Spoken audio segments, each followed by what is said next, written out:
Mau nggak masuk surga lagi? Jadi anak kecil lagi. Tapi bukan berarti kita harus mengulang waktu. Jangan bicara ilusi.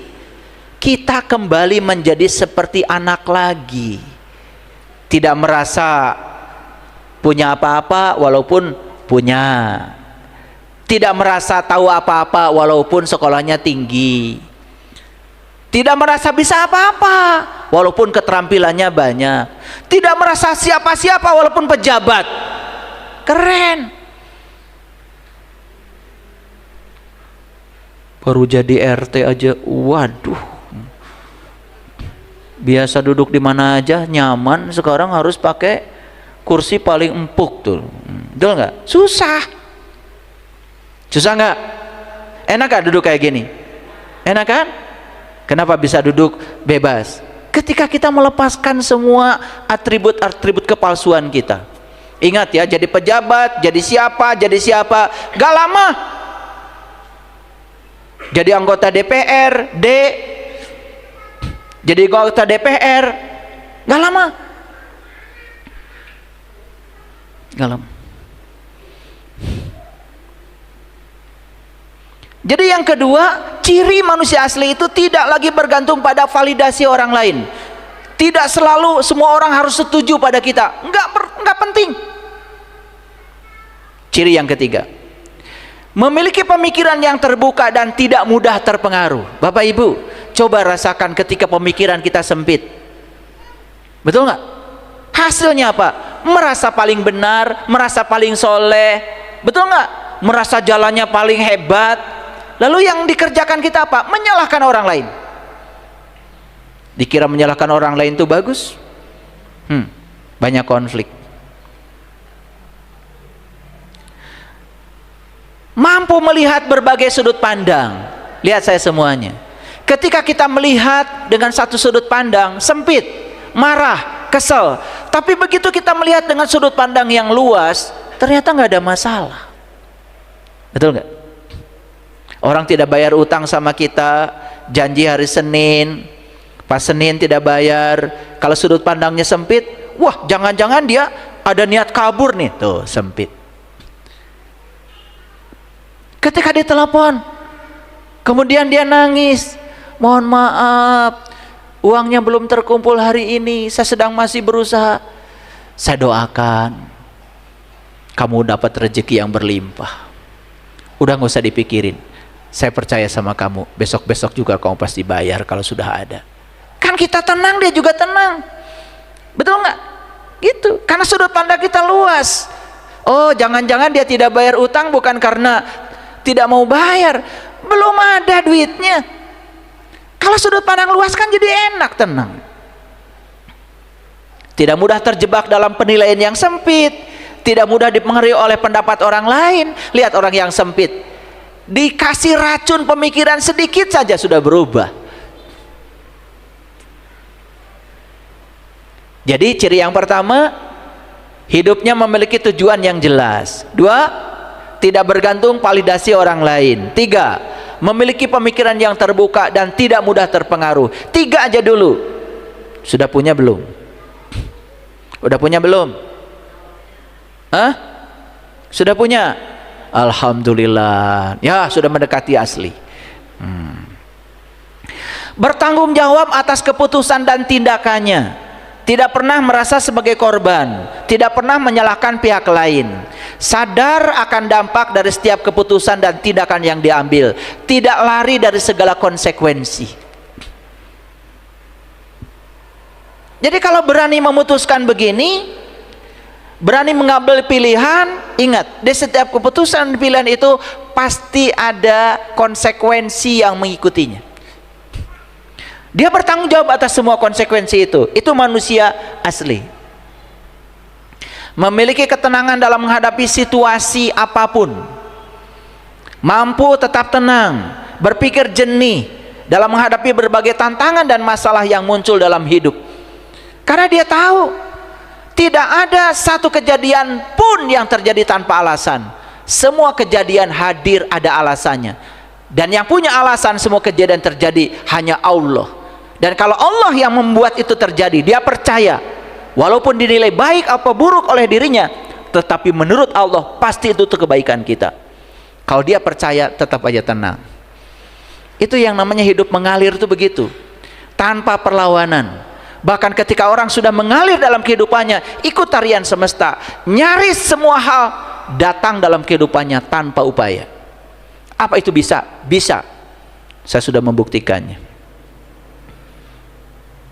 Jadi kalau hidup kita, mohon maaf ya, badan sakit-sakitan, ekonomi morat-marit, konflik tambah banyak, ya, kepala berat, dada sesak, perut mah, anus ambeien, kaki dilangkahkan berat, melangkah sedikit kunang-kunang, wah, itu sudah pertanda, itu udah rusak segalanya. Itu tubuh spiritualnya hancur, tubuh intuisinya amburadul, tubuh mentalnya acak-acakan, tubuh energinya tidak seimbang, akhirnya tubuh fisik jadi ketempuhan. Coba Bapak Ibu ya, ngaji itu yang mengubah diri kita, yang membuat kesadaran kita. Biar gitu wae, tuh bosen gitu, masalah teh tadi masalah aja nggak kreatif. Tiap ketemu dengan saya itu aja masalahnya. Berubah atau masalah teh ya yang kreatif. Nah, ciri orang yang sudah menjadi manusia asli, mencintai dirinya sendiri. Coba dari yang 3 ini: bertanggung jawab atas keputusan dan tindakannya, memiliki ketenangan dalam menghadapi segala situasi apapun itu, mencintai diri sendiri. Kenapa? Sudah memahami nilai dan kelebihan diri, mampu menerima kekurangan dan kesalahan diri, bahkan tidak merasa ada perasaan bersalah yang berlebihan. Sudah memiliki nggak 3 ciri ini? Sudah? Alhamdulillah. Makanya ngaji itu harus jelas ukurannya, ya. Bukan pahala nggak jelas. Di Quran nggak ada pahala ya, nggak ada. Di Quran adanya ajrun, falahum ajruhum ghairu mamnun. Ajrun itu zat. Nanti di kajian berikutnya harus dikupas itu. Zat siapa itu? Itu yang diterjemahkan jadi pahala. Makanya kalau orang yang suka ngomong pahala, saya tanya, bentuknya kayak apa? Berapa kilo? Kan kalian dikit-dikit pahala, betul nggak? Iya. Kapan mau ikhlas? Ya, coba lepaskan. Wa ahsin kama ahsanallahu ilaika. Berbuat baiklah kamu sebagaimana Allah berbuat baik kepada kamu. Allah berbuat baik kepada kita atas nama cinta demi kebaikan kita. Harusnya gitu kita berbuat baik. Oke. Tidak membandingkan diri dengan yang lain. Menyadari bahwa setiap individu memiliki perjalanan hidup yang berbeda dan tidak perlu membandingkan diri dengan orang lain. Setiap kita punya jalan sempit sendiri-sendiri. Jalan hidup kita adalah jalan pribadi kita sendiri-sendiri dan tidak bisa dibandingkan dengan siapapun. Udah Bapak Ibu, selesai ya. Mulai sekarang jangan banding-bandingkan. Yang selanjutnya, memiliki keteguhan pendirian, memiliki prinsip yang kuat, tidak mudah goyah oleh pendapat orang lain. Maka di Quran ada kata-kata wa allawistaqaumu ala tariqah la asqainahum an godako. Siapa yang teguh pendirian dalam satu jalan, maka dia pasti akan meminum hikmah di jalan itu. Makanya kalau mau ngaji yang benar, teguh pendirian di jalan itu sampai kita meminum hikmah. Coba jangan seperti orang gali sumur. Coba orang gali sumur, baru di tengah perjalanan dia berhenti, kotor badannya, bau badannya, banyak keringat, tanah masih melekat di situ. Sebelum dia sampai di air yang dia cari, dia tidak bisa membersihkan tubuhnya. Perjalanan spiritual meniti ke dalam diri kira-kira seperti itu. Harus tekun, harus teguh sampai kita bisa menemukan air suci Kamandalunya. Dan itu yang akan membersihkan semua keringat di perjalanan kita, lalu luluh lantah semuanya sampai pada tujuan. Itu baru benar ya. Nah, sampai di tujuan kita kembali menjadi asli lagi, mengalami dwi jati, mengalami kelahiran yang kedua, mewarisi sifat-sifat ilahi, karena memang kita dulu awalnya pun mewarisi sifat-sifat ilahi. Berani melakukan sesuatu yang berlawanan dengan kebanyakan orang? Berani? Berani? Yang benar. Berani untuk mengikuti intuisi dan tidak takut untuk berbeda. Itu ciri orang yang asli. Dia lebih percaya pada intuisinya daripada apa kata orang. Karena intuisi itu bimbingan ilahi. Dengarkan suaranya. Disitulah prinsip sami'na wa ta'na. Sami'na wa ta'na itu bukan kita berguru kepada si A dipakai, kamu murid saya ya, harus sami'na wa ta'na. Kata gurunya, kamu cantik ya, kamu kayaknya ditakdirkan buat jadi istriku. Padahal istrinya sudah 8. Gak bisa pak. Sami'na wa ta'na. Sami'na wa ta'na. Kurang ajar itu ya. Jadi nggak ngerti menerapkan sami'na wa ta'na. Lihat saya semuanya hadirin. Sami'na wa ta'na itu ketika kita mendengarkan suara Tuhan, tidak usah lagi diabaikan. Begitu mendengar suara itu, wa ta'na, kami ikut. Walaupun itu harus bertabrakan dengan kebanyakan orang, walaupun itu harus melawan arus, walaupun itu berbeda dengan kebanyakan orang. Ingat ya, sama belum tentu benar, dan beda belum tentu salah. Coba jadi diri sendiri ya. Makanya kenapa ya saya menolong banyak anak ya, orang tua nih, orang tua seperti Bapak Ibu semua, udahlah Bapak Ibu mau udah nggak bisa ditolong lagi ya. Anak lah, anak. Dari sekarang anak tuh di profiling. Tipe otaknya apa? Apakah tipe otaknya action? Apakah tipe otaknya logik? Apakah tipe otaknya kreatif? Apakah tipe otaknya master? Apakah tipe otaknya emosi? Karena mereka ingin diperlakukan berbeda. Kita nggak pernah profiling anak kita. Begitu lahir harus hafal ini, hafal itu, dicekokin ini, cekokin itu, dikasih dogma ini, dogma itu. Persis seperti yang orang tua mau. Dia kehilangan identitas dirinya. Padahal anak adalah tamu agung yang datang ke semesta untuk menjadi dirinya sendiri, bukan seperti yang orang tua mau. Bahkan kerjanya harus di sini, jodohnya ini. Wah, semua ikut campur. Banyak nggak kayak gitu? Sadar nggak? Ya, semoga setelah dengar kajian yang mencerdaskan ini, ya, pada sadar semua jadi cerdas. Jangan merasa orang tua lahir duluan. Kalau nggak mau belajar, orang tua juga harus direparenting. Orang tua harus diasuh ulang kalau dia salah asuh dulunya. Kita harus memutus rantai asuh yang salah. Kita diasuh begini sama nenek kakek kita, kita diasuh begini sama leluhur kita.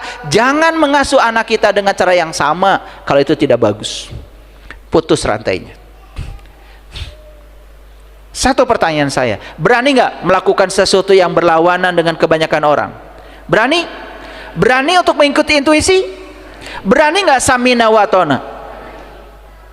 Berani nggak berbeda? Keren. Ada peluang kalian jadi manusia asli. Tapi jangan cuma ngomong, keluar dari sini, diomelin dikit aja langsung ngagubrak deh. Betul nggak? Mental apa tuh namanya? Bapak Ibu, saya berani tampil beda dari sejak kecil. Tapi tampil bedanya bukan ingin beda, bukan. Saya bingung aja gitu. Bingung aja. Saya kan disuruh sholat sama bapak saya, digebukin lagi. Ya, karena nggak sholat. Pernah saya juga dipukulin sama bapak saya karena nggak sholat. Saya mikir, apa begini hadisnya atau salah memahami bapak saya gitu. Katanya di dalam agama la ikraha fiddin, nggak ada paksaan dalam agama. Saya juga nggak ngerti. Dari kecil saya disuruh harus mengaku agama saya ini, nabi saya ini, malaikatnya ini, disuruh ngaku gitu. Saya juga nggak tahu. Kalau ditanya Tuhannya siapa, Allah, saya juga nggak kenal. Makanya dari kecil saya bingung. Tapi dalam kebingungan itu saya terus mencari. Dan kalau saya ikut seperti yang bapak saya mau, saya juga tidak bisa menolong bapak saya. Bahkan saya bisa menolong bapak saya. Bapak saya, ibu saya, sebelum meninggal, minta dibukakan pintu kolbunya lewat saya. Itu kebahagiaan saya dalam hidup saya. Saya merasa berarti karena saya bisa menyadarkan beliau. Bapak saya tokoh agama, sulit sekali, banyak ilmunya di sini. Untuk mengenalkan ilmu masa lalunya itu sangat sulit. Tetapi sampai di satu kesadaran, di mana beliau merasa hidup dalam ilusi. Sudah sholat sepanjang umur, tapi merasa hampa di dalam. Sudah melakukan semua ritual setiap malam, tapi ada yang hampa di dalam. Menghadapi kehidupan takut, apalagi menghadapi kematian. Di situ saya baru masuk di kekosongan ayah ibu saya.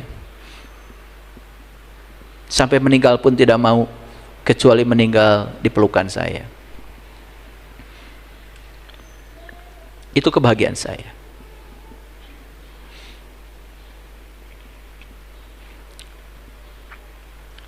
Jadi saya sudah menyampaikan ciri-ciri manusia asli. Ini rangkuman dari berbagai kajian. Ya, kalau saya sampaikan ayat-ayatnya nanti jadi tidak akan cukup waktu kajian kita hari ini. Sampai sini paham Bapak Ibu? Oke. Ya, kita lanjutkan. Bapak Ibu, judul kajian kita lahir asli, mati sebagai fotokopi. Mari kita lihat ayat ini. Ini Quran surat Al-A'raf ayat 172. Kalau yang tadi saya bahas Al-A'raf 179, lanjutannya sebetulnya. Ini turun dulu ke bawah ya. Mari kita lihat. Dan ketika Tuhanmu mengeluarkan keturunan anak-anak Adam dari sulbi mereka. Ya. Jadi anak Adam ini lahir dari mana? Dari sulbi. Yuk kita lihat. Kita lihat secara saintifik, jangan pakai ilmu hayalan. Bapak Ibu datang dari mana? Dari mana? Dari mana? Masa nggak tahu tempat asalnya? Dari mana Bapak Ibu? Dari Garut. Bapak Ibu dari rahim bukan? Setuju dengan saya? Ya Allah, ditanya gitu aja pusing. Dari mana Bapak Ibu? Dari rahim. Setuju ya? Kan di situ Bapak Ibu tinggal pertama kali. Ya. Ini ayah, ini ibu. Ayah dan ibu makan segala yang disukai. Ya, ayah makan yang disukai, ibu makan yang disukai. Itu semua makanan berasal dari tanah. Kan gitu. Ya. Makan jengkol, makan pete, semua dari tanah. Saya enggak kok makan daging, daging juga makan rumput dari tanah. Apa yang bukan dari tanah? So makanan kita dari tanah. Maka di Quran dikatakan manusia dicipta dari tanah, tapi bukan tanah dicetak kayak genteng Jatiwangi. Mikir atuh, ada prosesnya. Bapak Ibu makan, ya. Makanya saya kalau mau membimbing seseorang, saya antarkan ke tempat asalnya. Saya harus tahu di mana dia dilahirkan. Kenapa? Dia dilahirkan di kampung A. Berarti ayah ibunya makan air di situ, minum air di situ ya, makan makanan yang di situ, singkongnya dari situ, ubinya dari situ, sayurnya dari situ, dari tanah dan semua unsur mineral yang berasal dari situ. Makanya kenapa kita rindu pada kampung asal secara jasmani. Nah, itu jadi saripati. Ya, di ibu jadi sel telur, di ayah jadi sperma. Disemaikan oleh Allah, namanya cinta. Setelah itu ayah ibu berpelukan. Pelukan kan? Pelukan kan? Iya. Gara-gara berpelukan menyatulah sel telur dengan sel sperma. Kan kalian itu bukan hasil pukul-pukulan. Karena kalau pukul-pukulan nggak jadi. Sadar kalian hasil pelukan? Kenapa kalian pukul-pukulan? Kalau kita tahu asal muasal kita hasil pelukan, nggak mungkin kita pukul-pukulan. Ini sama saudara aja, ya Allah, kakak beradik cuma urusin warisan sampai berantem. Tanah sejengkal aja kena pagar kakak kita, bakar-bakaran. Gimana sih? Itu karena nggak belajar asal usul. Makanya di tataran di Parahiang nih, ya, di Parahiang di Jawa Barat kita diajarkan, Anda itu berasal dari alam ngawang nguwung, namanya alam rahim, disebut alam mas kumambang, masa mengambang di rahim ibu. Setelah mas kumambang kemudian mijil nongol nih kepala yang hitam ini. Kepala ini disebut batu nih. Hajar Aswad tuh ini nih nongol di rahim ibu, ibunya menjerit kesakitan, tertumpahlah darah sampai ibu hampir kehilangan nyawa saat itu, saat kepala kita nongol ke alam dunia ini. Itu diabadikan di Mekah jadi upacara mencium Hajar Aswad. Mencium Hajar Aswad itu bukan mencium batu. Hormati istrimu, hormati ibumu. Bukan pulang dari Mekah malah poligami. Pengen nyubit sama kalian itu ya. Gak ngerti.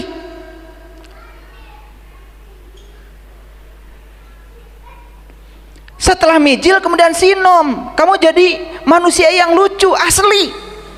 Berantem, salaman lagi, tidurnya lelap, nyenyak. Itu Adam, itu awal manusia. Saat kamu berasal di surga, tidak tahu apa-apa, tidak punya apa-apa, tidak bisa apa-apa, bahkan tidak merasa siapa-siapa, merdeka hidupnya, tidurnya nyenyak. Ngerti? Itu sinom. Habis sinom kinanti, dia mulai mempertanyakan diri, siapa saya, dari mana saya asal. Baru asmarandana, masa mencari jati diri. Berikutnya apa? Gambuh, dipersatukan oleh Allah dengan yang berbeda. Disitulah belajar menerima dan menghargai bahwa kita berbeda. Kalau sukses, dandang gula, dandangnya banyak gulanya. Setelah gulanya banyak, kemudian durma, membagikan kesuksesan itu, namanya membagi berkah. Setelah durma, dia mengasihkan diri, tidak melekat pada harta, tidak melekat pada jabatan, tidak melekat pada apapun. Di usia itu dia menjadi pangkur. Itikaf, mengasingkan diri, melepaskan segala kemelekatan, namanya ihram. Setelah pangkur apa berikutnya? Magatru, pegatru. Suka atau tidak suka itu akan terjadi. Setelah magatru, pegatru, pucung, pocong. Ini calon pocong semua. Bakal nggak nyampe di situ? Siapa yang tidak sampai di situ?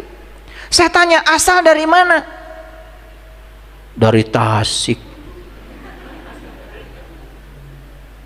Coba ngejawab itu yang bermutu sedikit-sedikit ya. Saya pernah tuh di suatu arisan ditanya, Bapak asal dari mana? Saya dari Allah. Benar nggak kira-kira saya ngomong begitu? Tapi disalahkan. Emang siapa yang bukan dari dia? Ya toh? Tetapi caranya kita, Allah itu mengutus dua manusia, satu ayah, dua ibu, dipersatukan mereka. Dari situ kita asal muasalnya, asalnya di rahim. Nah, waktu kita di alam rahim itu digambarkan dalam Al-Quran. Coba lihat ayatnya. Dan ketika Tuhanmu mengeluarkan keturunan anak-anak Adam dari sulbi mereka. Jadi sulbi itu apa? Sebenarnya sulbi itu adalah alat yang sediakan Tuhan untuk mempersatukan ayah dan ibu sehingga kita menjadi ada. Gitu ya. Udah nggak usah tanya berikutnya lagi. Masa nggak ngerti? Ya? Oke. Dan Allah mengambil kesaksian terhadap jiwa. Ingat, yang diambil kesaksian itu adalah jiwa, padahal yang ditiupkan Allah ke dalam diri kita adalah ruhku. Fa iza sawaituhu wa nafakhtu fihi min ruhi faqa'u lahu sajidin. Yang ditiupkan Allah itu ruhku. Tapi Tapi yang ditanya oleh Allah bukan ruh, jiwa. Nah makanya nanti harus ngaji, apa bedanya jiwa dengan ruh. Nanti nggak saya jelaskan sekarang, enak aja. Ini sudah masuk ilmu khusus itu ya, tempatnya harus khusus bagi orang khusus. Nah ini yang umum dulu aja dulu, yang umum dulu. Nah apa pertanyaan Allah waktu itu? Bukankah aku ini Tuhanmu? Alastu birabbikum? Mereka menjawab, qalu, mereka menjawab, bala syahidna. Ya, kami menjadi saksi. Ayo lihat semuanya. Jadi Bapak Ibu dulu mengenal Tuhan? Mengenal. Asli nggak kita ini? Asli. Jadi aslinya kita itu mengenal Tuhan. Lah sekarang kenapa jadi tidak mengenal lagi? Kok sekarang jadi nggak ingat lagi? Ketika sholat pun cuman Allahu Akbar. Gunting yang hilang pun ketemu lagi sholat. Itu namanya manusia palsu. Sholatnya nggak ingat Allah. Yang asli ingat Allah. Makanya sholatnya itu pasti ya menangis, mengeluarkan air mata, sajadahnya basah. Kemarin dari Malaysia saya ajarkan sholat khusyuk, pada nangis semuanya. Oh begini ya ternyata sholat itu enaknya. Baru tahu. Kemana aja loh? Udah hitam, salah karpet.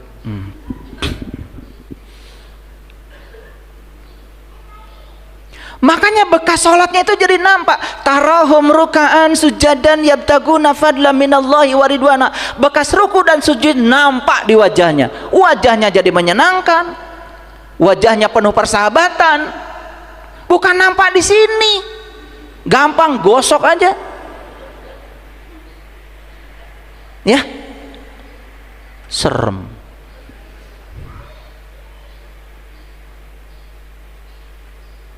Cantiknya itu kelihatan dari dalam, gantengnya kelihatan dari dalam. Orang yang sudah selesai di dalam, selesai dengan dirinya sendiri, sudah tidak perlu validasi, sudah tidak takut hinaan, sudah tidak terbang dengan pujian, dia sudah selesai. Adem hidup. Mau nggak gitu? Mau nggak saya ajarin? Bagus. Udah ada kemauan. Ya, karena Allah udah janji, siapa yang mau pasti akan dimaui oleh Allah. Jadi jujur, pertanyaan yang harus dikemukakan dari ayat ini, apakah Bapak Ibu dulu mengenal Allah? Oke. Sekarang masih mengenalnya? Sekarang masih ingat kepadanya? Kalau hari ini sudah lupa apa yang pernah disaksikan di sana, Bapak Ibu harus segera mencari ilmu. Gimana caranya supaya semua kelupaan tadi itu, kelalaian itu kembali lagi. Nah, asalnya kita tahu, sekarang menjadi tidak tahu, tahu lagi, itu namanya kembali. Kembali bahasa Arabnya taubat. Ngerti sekarang taubat? Ngerti sekarang? Baru ngerti sekarang? Ya Allah, taubat tuh gini, lihat nih, HP saya ada di situ. Nah, saya pindahkan ke sini. Pindah lagi ke sini, taubat itu namanya. Taba yatubu taubatan. Taubat itu balik. Kita asal kenal dia, sekarang jadi nggak kenal dia, kenal lagi. Taubat. Asalnya asli jadi palsu, fotokopi, balik lagi jadi asli. Taubat. Paham? Oke. Lanjut. Makanya di Quran surat Al-Waqiah ayat 75, perhatikan saya. Fala uqsimu bimawaqi'in nujum. Maka aku bersumpah dengan turunnya bintang-bintang. Maka aku bersumpah dengan turunnya bintang-bintang. Ini bintang turun, di mana kira-kira turunnya? Awas ya. Ini bintang turun bukan bintang yang di sono. Yang bintang di sono mah dari kecil juga udah lihat.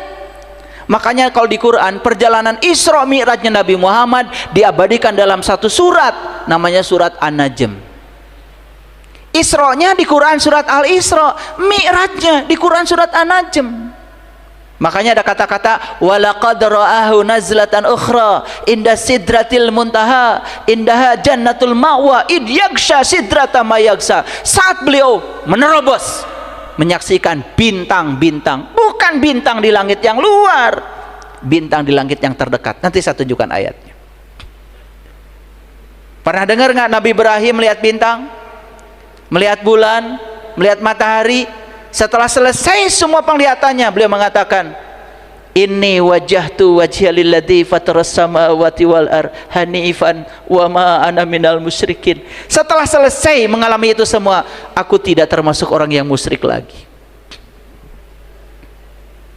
Sudah tahu jati dirinya, sudah kembali lagi.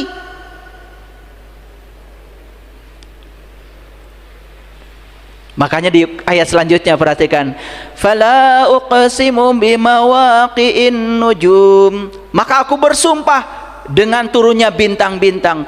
Wa innahu laqasamul laut la ta'lamuna adim. Wa innahu laqasamul law ta'lamuna adim. Sesungguhnya sumpah ini adalah sumpah yang besar kalau kamu mengetahui. Jadi sumpah yang paling besar adalah sumpah saat kita bisa menyaksikan bintang turun di langit terdekat kita. Itulah yang di Quran disebut dengan Al-Maidah. Makanya Nabi Isa ketika itu berdoa kepada Allah, Allahumma rabbana anzil alaina maidatan minas samai takuluna naid. Ya Allah, turunkan hidangan dari langitmu, yang turunnya hidangan itu merupakan hari raya bagi kita. Itu namanya Idul Fitri, saat turun hidangan dari langit. Langit mana? Hadirin, kalau ada kata langit di Quran, bukan cerita langit yang di sana. Di sana nggak ada langit. Saya sudah belajar fisika, nggak ada langit. Yang ada ruang kosong antar planet. Langit itu alam tinggi, adanya di sini. Di sini, dekat dengan kita. Di Quran disebut aras, itu istilah-istilah yang lain. Disebut sidratil muntaha, itu istilah yang lain. Sesungguhnya sumpah itu adalah sumpah yang paling besar. Kalau kamu tahu, wa innahu laqasamul law ta'lamuna adim. Innahu laqur'anun karim. Sesungguhnya ini bacaan yang sangat mulia. Perhatikan saya. Sesungguhnya ini bacaan yang sangat mulia. Mana ini itu? Mana?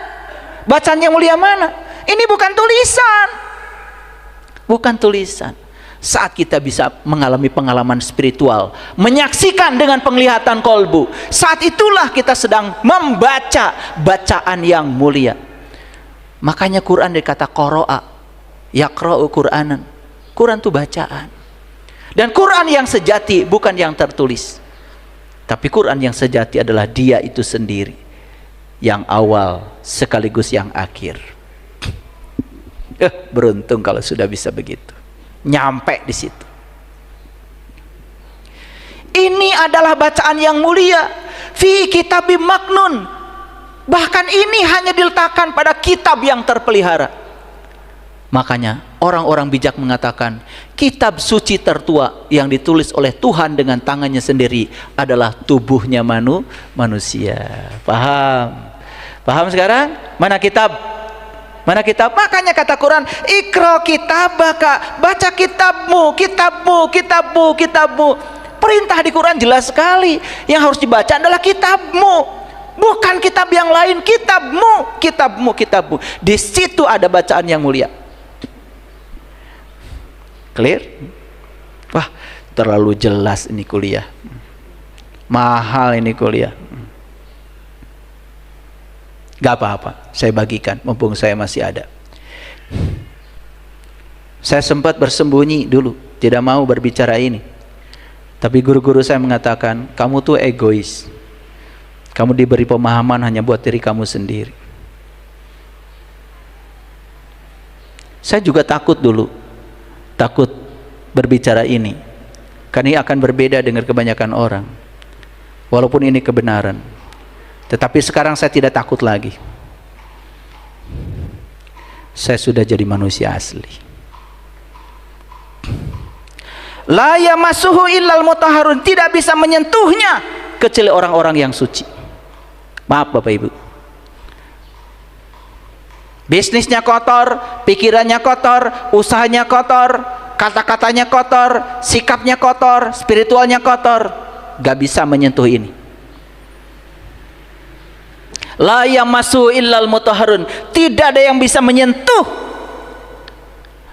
langit yang berbintang ini kecuali orang-orang yang suci.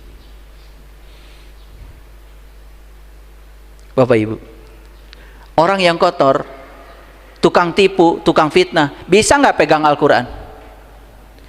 Bisa nggak pegang Al-Quran yang itu, yang tulisan? Bisa. Quran yang itu bisa dipegang oleh siapa aja. Tetapi bacaan yang mulia ini, yang sejati ini, tidak bisa disentuh kecuali hanya oleh orang-orang yang suci. Silakan kalian main-main, nggak nyampe di sini. Orang yang tidak jujur, mengambil hak orang lain, apalagi koruptor, nepotisme, menghalalkan segala cara, mengumpulkan harta sebanyak-banyaknya untuk kepuasan pribadi, tidak peduli orang lain sengsara. Orang kayak gini gak bisa menyentuh ini, gak bisa. Adil Allah, Dia yang maha suci hanya bisa disentuh oleh mereka yang suci. Jangan main-main ya. Tanzilu mir rabbil alamin, ini diturunkan langsung dari Tuhan Rabbul Alamin. Kepada siapa? Kepada siapa saja yang dikehendakinya. Mau dikehendaki Allah? Apa bihadzal hadisi antum mudhinun? Apakah kamu menganggap remeh hal ini? Apa kamu menganggap remeh hal ini? Wa taj'aluna rizqakum annakum tukazzibun. Kamu menukar rezeki ini dengan dusta. Bahkan sudah disampaikan oleh saya begini, wah itu cuma ngarang, itu katanya halusinasi, padahal ini adalah kenyataan, ini kebenaran. Kata Allah, silahkan tukar rezeki yang agung ini dengan dustamu, kamu yang akan mengambil risikonya. Makanya di ayat yang terakhir Allah mengatakan, ayat 80, falaula iza balagotil hulkum. Oh mohon maaf, ini ayat 83. Falaula iza balagotil hulkum, maka ketika nyawa sampai di kerongkongan, akan sampai di situ Bapak Ibu? Akan sampai di situ? Siapa yang tidak akan sampai di situ? Ketika nyawa sampai di kerongkongan, wa antum hina idin tangdurun, kamu harusnya semua melihat, kata Allah. Wa nahnu aqrabu ilaihi minkum walakin la tubsirun, dan kami lebih dekat kepadanya daripada kamu, tetapi kamu tidak bisa melihat. Sudah disampaikan berita ini, malah menganggap remeh-temeh, menukar rezeki yang agung ini dengan dusta, dengan pikiran palsu. Apa yang terjadi? Lihat, kata Allah, saat nyawamu di kerongkongan, kamu harusnya saat itu melihat.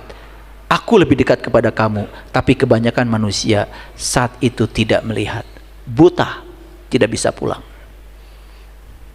Mau begitu? Makanya dalam Quran surat Asy-Syaffat surat ke-37 ayat 6 jelas sekali Allah mengatakan, inna zayyana sama ad-dunya bizinatil kawaqib, sesungguhnya kami telah menghiasi langit yang terdekat dengan hiasan, yaitu bintang-bintang. Jadi gak heran ya kalau Ibrahim dalam perjalanan mencari Tuhan ketemu bintang, ketemu bulan, ketemu matahari. Toh matahari bintang juga, betul nggak? Bulan itu kan hanya planet, ya, hanya itu planet pun bukan. Kalau bulan, ya, bulan itu hanya satelit aja, satelitnya bumi. Makanya kan setiap planet ada satelitnya. Nah, setiap bintang ada planetnya yang mengitari. Jadi yang paling banyak di semesta ini bintang atau planet? Bintang. Bintang itu jumlahnya tanpa batas. Bumi bercahaya enggak? Bumi bercahaya enggak? Tidak. Bulan bercahaya enggak? Tidak. Yang bercahaya siapa? Bintang. Makanya cerita tentang bintang sebenarnya cerita tentang nur ala nur secara hakikat. Bahasa mutasabiatnya adalah bintang.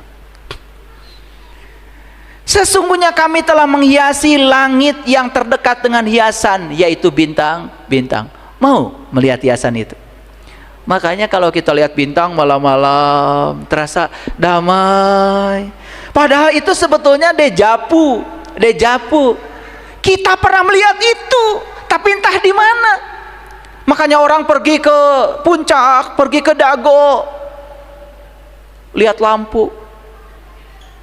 Itu kerinduan sebetulnya untuk melihat ini, cuman nggak tahu ilmunya, nggak tahu caranya. Baik. Makanya Sunan Kalijaga membuat sebuah lagu yang sangat keren. Lagunya namanya Lir Elir. Izinkan saya menyanyikan lagu ini.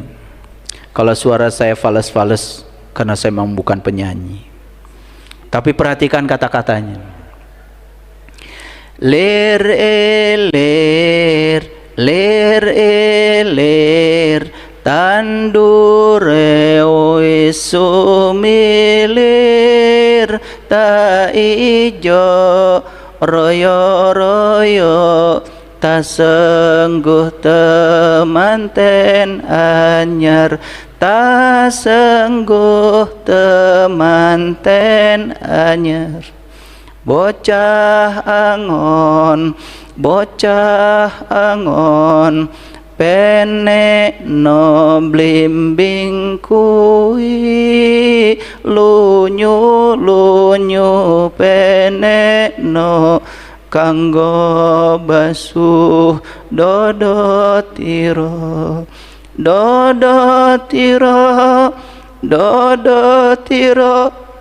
kumitir badah ing pinggir dondo mono jlumatono kanggo sebo mengko sore, kanggo sebo mengko sore, mumpung padang rembulane, mumpung jembar kalangane, yo surako surayo.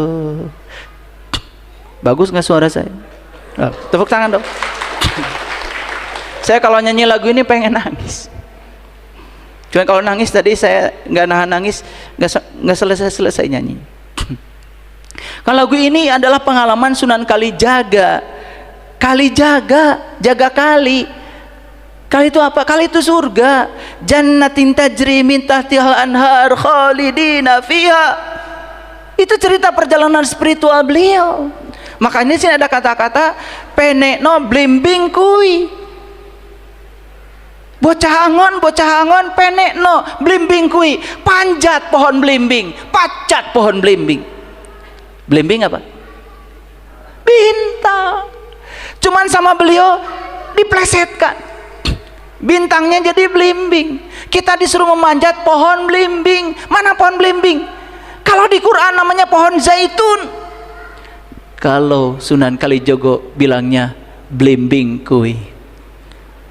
Lunyu penekno, walaupun licin panjat terus. Makanya jangan heran TNI kalau sudah perwira tinggi pakai bintang. Polri kalau sudah perwira tinggi pakai bintang. Betul nggak? Ada yang bintang 1, bintang 2, bintang 3, karena bintang itu lambang dari ketinggian.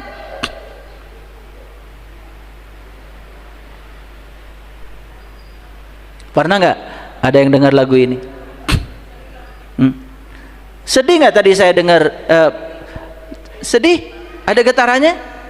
Ya karena saya merasakan lagu ini dalam. Makanya ada kata-kata penting dari Sunan Kalijogo. Mumpung padang rembulane, mumpung jembar kalangane ya suraho surayo, mumpung padang rembulane, mumpung banyak kesempatan, mumpung jembar kalangane, mumpung kita masih hidup, yuk rayakan, rayakan sekarang, rayakan. Apa yang harus dirayakan? Raih hidangan dari langit dan rayakan. Ini namanya Idul Fitri secara hakikat. Pulang kampung kalian, pulang kampung, tapi bukan pulang ke kampung jasmani, pulang ke kampung ruhanimu, kembali jadi manusia asli. Jangan jadi manusia fotokopi. Makanya di Quran diceritakan bagaimana perjalanan Nabi Ibrahim. Nabi Ibrahim menemukan diri yang asli. Itu silakan nanti lihat di Quran surat Al-An'am ayat yang ke-74. Dan di waktu Ibrahim berkata kepada bapaknya Azar, pantaskah kamu menjadikan berhala-berhala sebagai Tuhan-Tuhan? Sesungguhnya aku melihat kamu dan kaummu dalam kesesatan yang nyata. Itu kata-kata Ibrahim kepada ayahnya dan kepada kaum yang dipimpin oleh ayahnya. Saat itu mereka tidak tahu dan kenal kepada jati dirinya, menjadi manusia palsu, menjadi manusia fotokopi, bukan yang asli. Dan demikianlah kami perlihatkan kepada Ibrahim tanda-tanda kami di langit dan di bumi. Oke. Ingat ya, langit itu alam tinggi, bumi alam rendah. Ya. Jadi Ibrahim itu sudah diperlihatkan oleh Allah kepada dia tanda-tanda Allah. Maka dia termasuk orang-orang yang yakin. Agar dia termasuk orang-orang yang yakin. Bagaimana Ibrahim tidak yakin? Karena kepada Ibrahim sudah ditunjukkan tanda-tandanya. Kepada Bapak Ibu sudah ditunjukkan belum tanda-tandanya? Makanya yakin kita ini kan yakin yang palsu, yakin yang gak jelas, meyakini sesuatu yang gak jelas. Padahal yakin itu artinya percaya kepada yang belum terlihat sampai bisa melihat yang kita percaya. Itu yakin itu begitu, ya. Percaya pada yang belum terlihat sampai suatu saat bisa melihat yang kita percaya. Itu yakin. Ketika malam telah gelap, dia melihat bintang lalu ia berkata, inilah Tuhanku. Tetapi tatkala bintang itu tenggelam, ia berkata, saya tidak suka kepada yang tenggelam. Ini perjalanan awal beliau. Bintang lagi yang dibicarakan. Betul? Sama dengan Sunan Kalijogo. Jadi ilmu leluhur kita semuanya sama dimanapun, karena sumbernya sama, Allah Subhanahu wa Ta'ala. Kalau yang sudah sampai ke sana, yang belum sampai apalagi yang palsu, ya, yang fotokopi ngasih pelajaran, ya hasil fotokopi.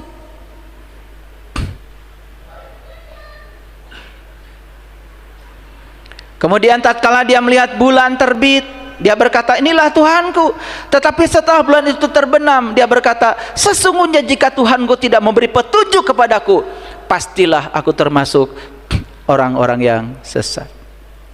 Selanjutnya, kemudian tatkala ia melihat matahari terbit, dia berkata, inilah Tuhanku, ini lebih besar. Maka tatkala matahari itu terbenam, dia berkata, hai kaumku, sungguh aku berlepas diri dari apa yang kalian persekutukan. Ini yang diabadikan di dalam Al-Quran, ya, dengan kata-kata yang sangat indah, dan kita sering membacanya, ya. Ini wajahtu wajhiya lilladzi fataras samawati wal arhanifan wa ma ana minal musyrikin. Kapan kita bebas dari musyrik? Kalau sudah tahu dan kenal jati diri, kalau kita sudah kembali menjadi manusia asli, ya. Makanya dilanjutkan dengan inna sholati wa nusuki wa mahyaya wa mamati lillahi rabbil alamin la syarikalah wa bidzalika umirtu wa ana awalul muslimin. Enggak sombong ya beliau, sudah berserah diri kepada Allah total saja. Beliau tidak mengatakan wa ana minal muslimin, tapi wa ana awalul muslimin. Inilah awal aku menjadi seorang muslim.